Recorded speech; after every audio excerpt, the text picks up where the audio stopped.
ध्यान दीजिए, what does the dust of snow indicate? What यानी क्या, does the dust of snow यानी धूल के कण, है ना? डस्ट का मतलब क्या होता है? धूल। ऑफ स्नो का मतलब क्या होता है? कण। धूल के कण। इंडिकेट का मतलब क्या होता है? यहाँ पे इंगित करना, प्रदर्शित करना। इंडिकेट आपने देखा हो ना, मोटरसाइकिल में इंडिकेटर होते हैं, साइड बताते हैं कि इस साइड चलना है, ऐसे।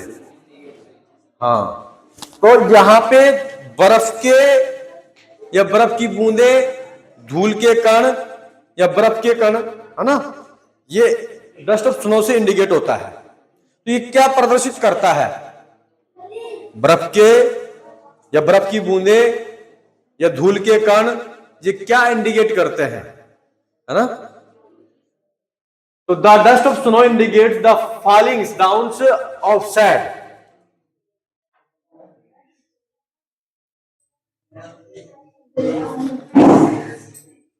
पैस्मेटिक्स थॉट। पैस्मेटिक का मतलब क्या होता है?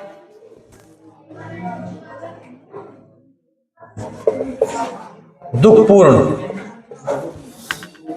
थॉट का मतलब क्या होता है? विचार। फ्रॉम द माइंड का मतलब क्या होता है? दिमाग या खोपड़ा, मस्तिष्क। ऑफ द पॉइंट यानी कवि के दिमाग से दुखपूर्ण विचार। कवि के दिमाग से दुखपूर्ण विचार।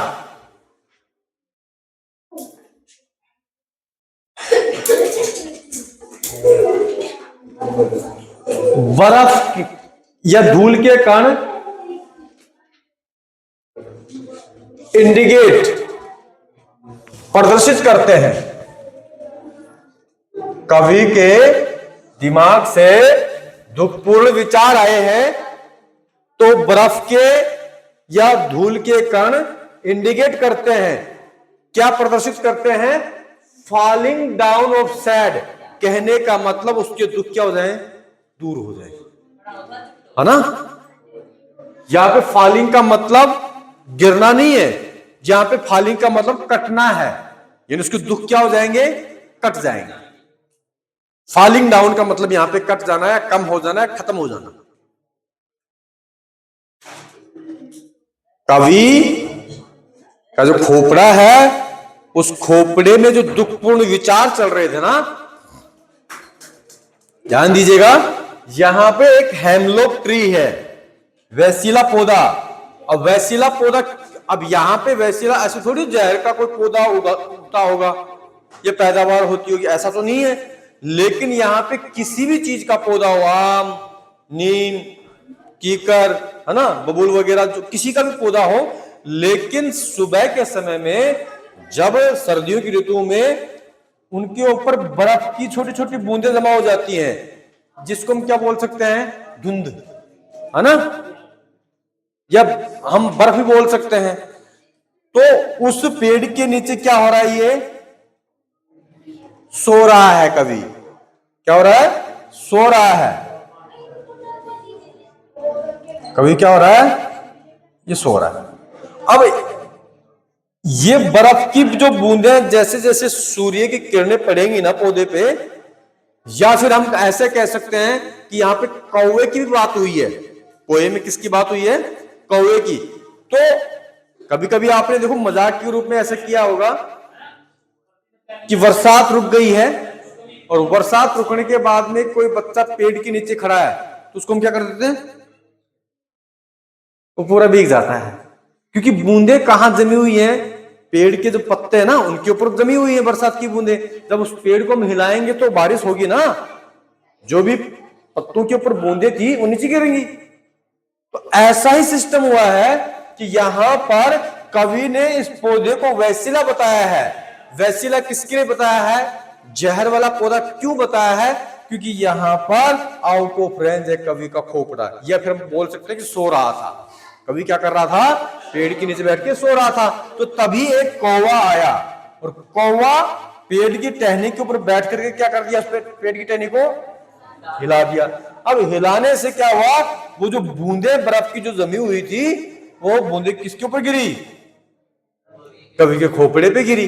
तो गहरी नींद में सो रहा था और सपनों में खो रहा था, विचार दूसरे चल रहे थे, लेकिन इस बूंदों ने इसके खोपड़े पर ऐसा प्रभाव डाला कि जो विचार चल रहे थे, कहीं जीवन में उठने के सपने आ रहे होंगे, एकदम से बूंदे गिरी होंगी, तो सपने क्या हुए, तो सपने क्या हुए, टूट गए। तो इसके लिए जहर बन गया ना ये पौधा, कि काश अगर 5 मिनट और भी नहीं ये बूंदे गिरती तो शायद मैं जिम करके पेट भर लेता सपनों में। तो इसलिए इसको क्या लग रहा है, ये पौधा जहर लग रहा है ना, इसलिए वैसिला पौधा बताया है इसको, हेमलॉक ट्री बताया है। ठीक है क्या? तो जहां पे इसके विचार जो चल रहे थे, दुखपूर्ण विचार चल रहे थे, है ना, तो उन विचारों के ऊपर क्या गिरी है, खोपड़े पे क्या गिरी है, बूंदे। तो बूंदे गिरने से इस दुखपूर्ण विचारों में क्या हो गई है, कटौती हो गई है। कहने का मतलब दुख जो थे इसके पूरे कट गए।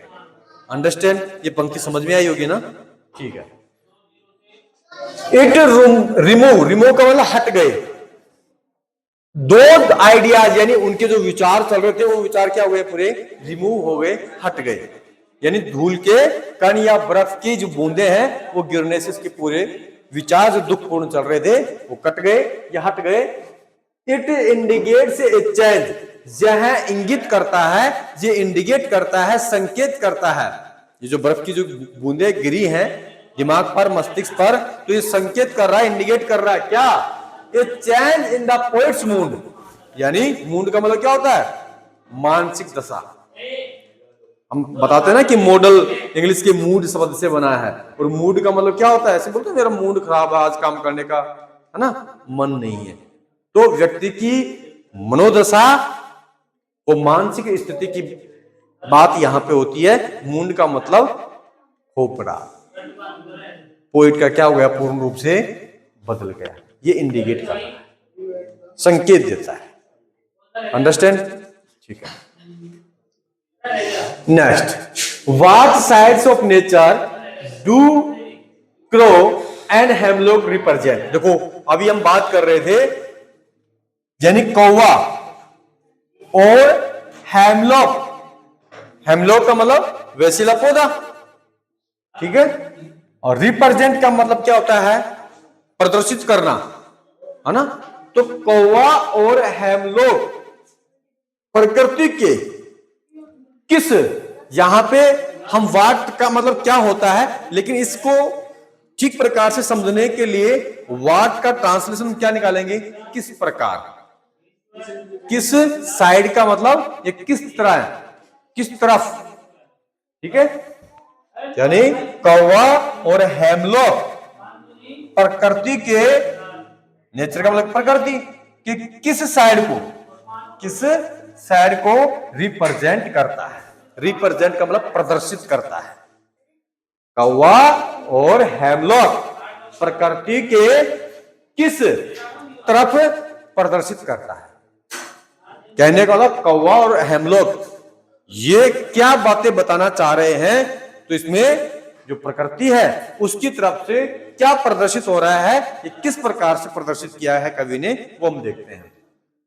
द क्रो रिप्रेजेंट यानी कौवे से प्रदर्शित होता है, क्या प्रदर्शित होता है कि द डार्क यानी अंधेरा। कौवे से क्या प्रदर्शित हुआ है, अंधेरा। अंधेरा का मतलब था अंधकार में, अंधकार में का मतलब ये होता है अज्ञानता, ठीक है ना, या बुरे विचार या कठिन समय, ठीक है। एंड इन और सोरोफुल साइड्स ऑफ नेचर, और प्रकृति की तरफ से दुख और अंधकार में प्रदर्शित होता है। कौवा प्रकृति की साइड से, प्रकृति की तरफ से दुख और अंधकार में प्रदर्शित यानी करता है, ठीक है। नेक्स्ट, द हेमलॉक रिप्रेजेंट, और जो वैसिला पौधा है वो रिप्रेजेंट करता है, प्रदर्शित करता है द पॉइजन का मतलब क्या होता है, जहर। भाई हेमलॉक जो पौधा है, वैसिला पौधा है ना, तो जहर ही पैदा करेगा, जहर ही प्रदर्शित करेगा प्रकृति के तरफ से। साइड ऑफ नेचर का मतलब क्या होता है, प्रकृति की तरफ से यानी जहर प्रदर्शित करता है। कौन? हेमलॉक या वसीला पौधा। Man faces both these things at different times in his life, यानी जीवन में अलग समय पर ये चीजें दोनों व्यक्ति के चेहरे पर प्रदर्शित होती हैं। भाई कहने का मतलब कभी जीवन में व्यक्ति के चेहरे पे दुख भी प्रदर्शित होगा और कभी, ठीक है क्या है, खुशी तो नाम नहीं है ना किसी का भी। हाँ ऐसा हुआ है, देखो हम बार बार एग्जाम्पल देते हैं, चेहरे पे खुशी प्रदर्शित होगी, है ना। तो जिसका नाम होता है वो ही कंफ्यूजन में हो जाता है, कभी कभी खोपड़ा आउट ऑफ रेंज हो जाता है, मेरा ही नाम ले रहे हैं, खुशी कहां से प्रदर्शित होगी चेहरे पे। हाँ जिसका नाम होता है उसको ज्यादा समझ में आती है फिर ये बातें कि मेरा नाम ले रहे हैं। ऐसा तो नहीं है बहन, स्कूल में बोलते हो ना प्रतिज्ञा पोजीशन, बोलते हैं बहन? ऐसे नहीं बुलवाते क्या स्कूल में? नहीं बोलते? अच्छा वैसे बोलते हैं स्कूलों में, अधिकतर स्कूलों में बोला जाता है। प्रतिज्ञा तो खुद ही समझती हो कि मेरे को बोल रहे हैं, प्रतिज्ञा पोजीशन है, सही क्लियर है, ठीक है। ध्यान दीजिएगा, चिल्ड्रंस आर फ्लाइंग काइट्स, ये हमारा वॉइस का है, तो थोड़ा सा वॉइस को समझने के लिए कुछ रूल और रेगुलेशन को हमें देखना होगा।